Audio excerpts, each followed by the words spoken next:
Salut à tous, aujourd'hui je vais vous parler de ma série coup de cœur lancée par la Fox en 2017. Allez, on lâche les amarres et bienvenue sur The Orville. Accrochez vos ceintures, distorsion maximum.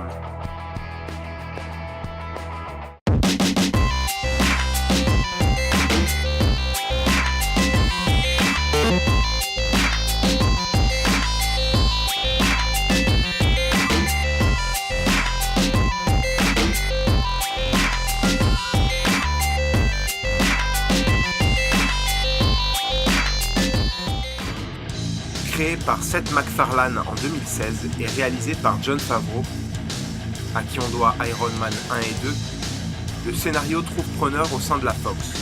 La chaîne est tellement emballée par l'histoire qu'elle commande directement 13 épisodes le 4 mai 2016, sans même demander la production d'un épisode pilote. La série est inspirée de Star Trek, ainsi que de la 4e dimension. Mais l'ambiance sera complètement loufoque et décalée. Cool. That's not bad, right? No, it's good. Paint some flames on the side, and maybe like a rainbow unicorn, you got something. There's no way we're gonna be out by 5 today, are we? You wanna open this jar of pickles for me? I loosened it for you.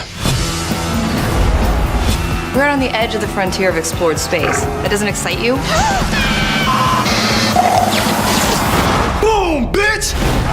The Orville. Pour mieux comprendre la série, il faut se pencher sur son créateur, Seth MacFarlane. Tout d'abord, il est la voix d'origine de la peluche la plus déjantée et vulgaire du cinéma, je parle bien sûr de Ted. Hey, I'm gonna have a baby. That's awesome. Wait, how do you guys... We need a sperm donor. What the?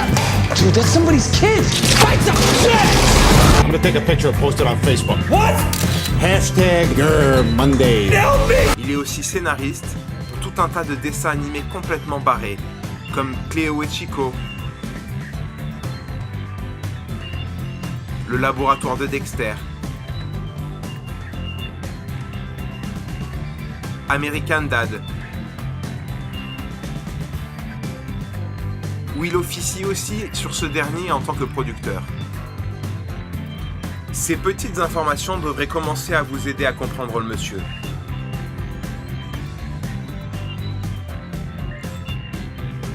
Dans The Orville, MacFarlane interprète le rôle du capitaine Ed Mercer, brillant officier de l'Union des planètes, jusqu'au jour où il surprend sa femme en train de le tromper. Il décide donc de demander le divorce, puis sombre dans une profonde dépression alcoolique. Par sympathie et par dépit, l'amiral Hasley décide de laisser une dernière chance à ce dernier et lui confie le commandement d'un vaisseau d'exploration, le Orville. L'équipage de bras cassés qui l'accompagne est composé du meilleur ami du capitaine, le lieutenant Gordon Malloy. Officier immature et mis au placard depuis la presque destruction d'un vaisseau, il sera le pilote. Le chef de la sécurité, Alara Kitan, natif de la planète Xilian. La particularité de cette espèce est d'avoir une force exceptionnelle due à la très forte gravité sur sa planète mère, ce qui ne compense pas forcément son très jeune âge et son manque d'expérience. L'officier en second, le lieutenant-commandeur Bordus, de la planète Moclus.